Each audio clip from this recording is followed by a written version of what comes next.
આ જગતમાં જીવજંતુ કે પશુ પક્ષી છે ને, એ પ્રકૃતિ એમને જે આપ્યું છે ને એનાથી નિર્વાહ કરે છે. માણસ એવો છે કે બધાનું ઝૂંટવીને ખાય છે. પક્ષીઓ પાસેથી આકાશ છીનવ્યું,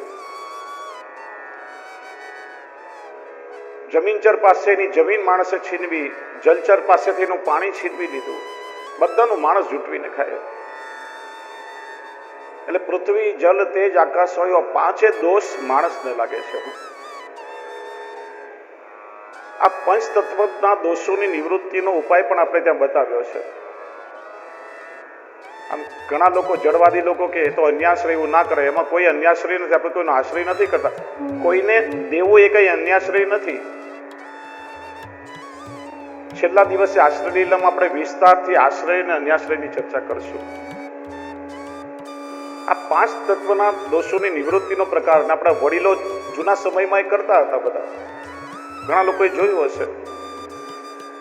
પૃથ્વી તત્વનો દોષ થાય. આપણે ઘર બનાવવા માટે ભૂમિ પૂજન કરીએ, જમીન ખોદીએ, કેટલાય કીડી મકોડા જીવ જંતુઓનો નાશ થાય.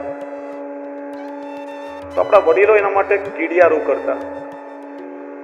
લોટમાં થોડો સાકરનો ભૂકો મેળવી અને કીડિયારું કરીએ, એનાથી આ પૃથ્વી તત્વના દોષનું નિવારણ થાય. આપણે પાણીને ગરમ કરીએ, પાણીમાં પણ કેટલા પ્રકારના બેક્ટેરિયા હોય, કેટલાય જીવો જલ પર નભતા હોય, જલ તત્વનો દોષ થાય.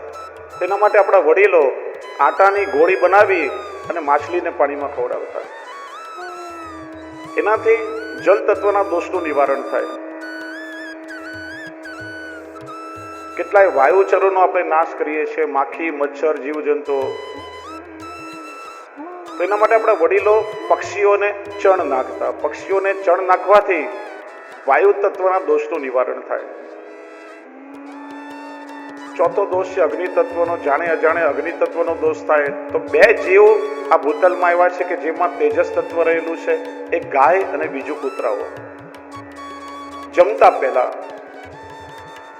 ઠાકોરજીનો પ્રસાદ હોય, એમાંથી ગાયનો ભાગ ગૌગ્રાસ કાઢી લેવો અને ગાયને ખવડાવો. એક વસ્તુ યાદ રાખો, જમ્યા પછી ક્યારે પણ ગાયને હેઠવાડો ખવડાવવો નહીં.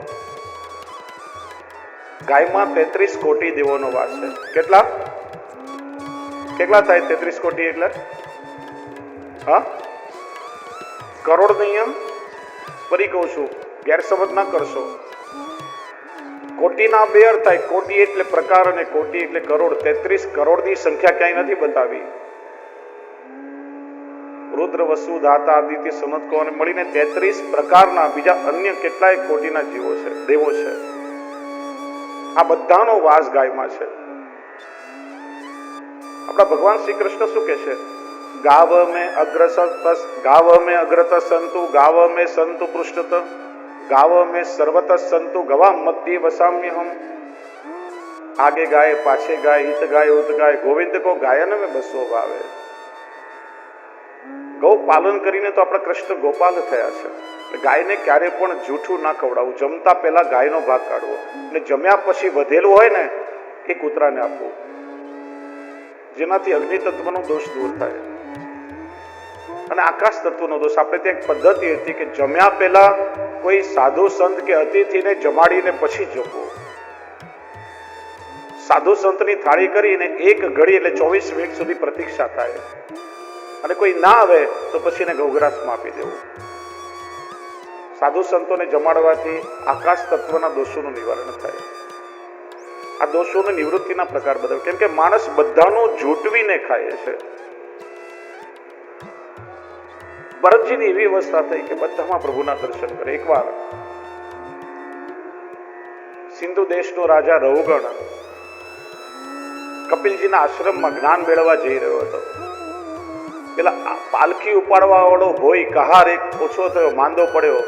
સૈનિકોને કહ્યું કે પાલખી ઉપાડવા કોઈ તંદુરસ્ત માણસને લઈ આવો. આ ભરતજી હાથમાં ચડ્યા.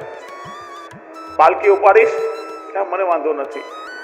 રાજાની પાલખી ઉપાડી. હવે એમનો નિયમ, 2 હાથ કેવલ જમીન પર દ્રષ્ટિ કરીને ચાલે.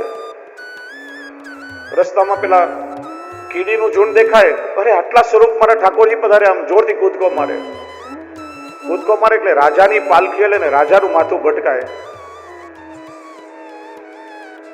3-4 વાર આવું થયું, પેલો રાજા નારાજ થયો, અપશબ્દ કયા. ત્યારે ભરતજીએ ભવાટવીનો ઉપદેશ આપ્યો છે. રઘુગણ રાજાએ વિચાર્યું કે આ કોઈ સામાન્ય વ્યક્તિ નથી, આ તો પરમ જ્ઞાની છે. રાજાએ વંદન કર્યા છે.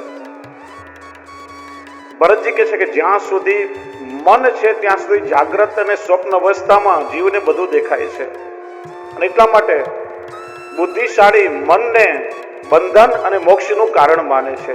મન એવ મનુષ્યાનામ કારણ બંધન મોક્ષયો. મનુષ્યનું મન જ્યાં લાગે ત્યાં એને બાંધી દે છે.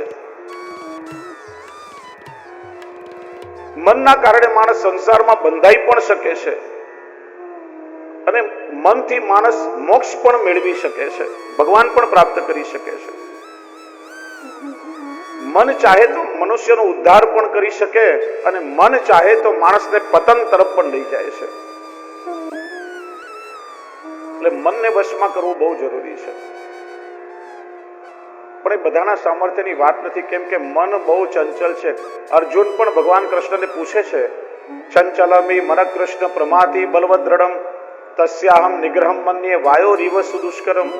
પ્રભુ, આ મન બહુ ચંચળ છે ને બળવાન છે. ભાઈ, આમ પવનને પકડી ના શકે, પવનને રોકી ના શકાય, એ મનને રોકી શકાતું નથી. મનને સ્થિર કરવા શું કરવું? તો કહ્યું અભ્યાસ. એનો તો કૌંતેયમ વૈરાગ્યેણ ચ ગૃહ્યતે. અભ્યાસ એટલે પ્રેક્ટિસ દ્વારા અથવા સંસારમાં વૈરાગ્ય રાખી તારા મનને મારામાં કેન્દ્રિત કર. પણ બધાની કેપેસિટી ના હોય. ત્યારે આપણા આચાર્ય ચરણોએ મન પ્રભુમાં પરોવાનો બહુ સુંદર ઉપાય આપણને બતાવ્યો છે. ઘણી વાર વૈષ્ણવ ફરિયાદ કરતા હોય ને, ઠાકોરજીની સેવા કરીએ તો મન લાગતું નથી. હાથમાં ઠાકોરજીનું સ્વરૂપ હોય, શૃંગાર કરી રહ્યા હોય ને પેલી કુકરની સીટી વાગે તો મન ત્યાં જાય કે દાળ બળી તો નહીં જાય ને.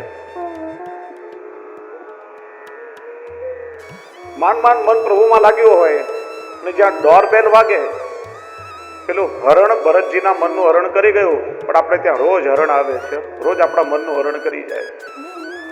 મન ઠાકોરજીમાં ખસીને જાય, કોણ આવ્યું હશે?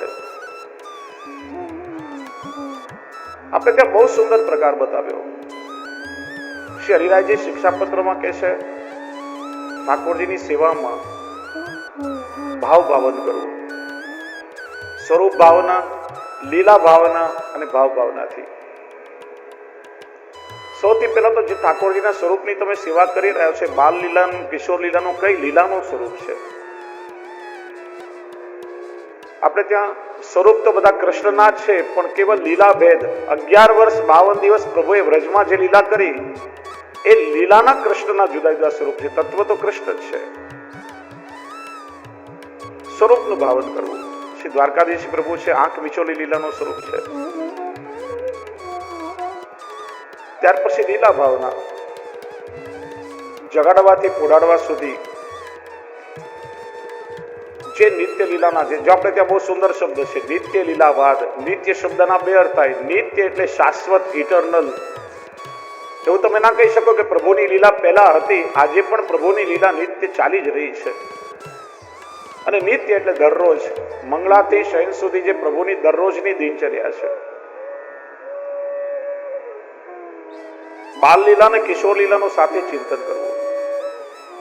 પેલા ચપટી વગાડીને ઠાકોરજીને જગાડીએ, પણ ગૌશાળામાંથી, ખીરકમાંથી ગાયોના ધણ આવે છે, અને ગાયના ગળાના ઘંટડીના રણકાટથી પ્રભુ નંદાલયમાં જાગે છે. અને એ નિકુંજમાં પોડેલા પ્રભુ વ્રજ ભક્તોના નુપુરના ધ્વનિથી જાગે છે. એવો ભાવ કરવો. જે સમયની સેવા પહોંચી રહ્યો હોય એ લીલાનું અનુસંધાન કરો. એટલા માટે તો આપણે ત્યાં ઠાકોરજીની સેવા સાથે કીર્તનો ગવાય છે. કીર્તનો ગાતા ના આવડતું હોય ને તો બેકગ્રાઉન્ડમાં પેન ડ્રાઈવ લગાડી દેવી. સાંભળતા સાંભળતા પણ મનમાં સાથે ગાવા લાગે મન, અને મન આપણું લીલામાં પરોવાય, ભટકે નહીં. અને ત્રીજું ભાવ ભાવના. પ્રભુની સેવામાં દરેક સાહિત્ય સામગ્રી વ્રજભક્તોના ભાવથી આવે છે. એમાં લૌકિક ભાવના વિચારવો.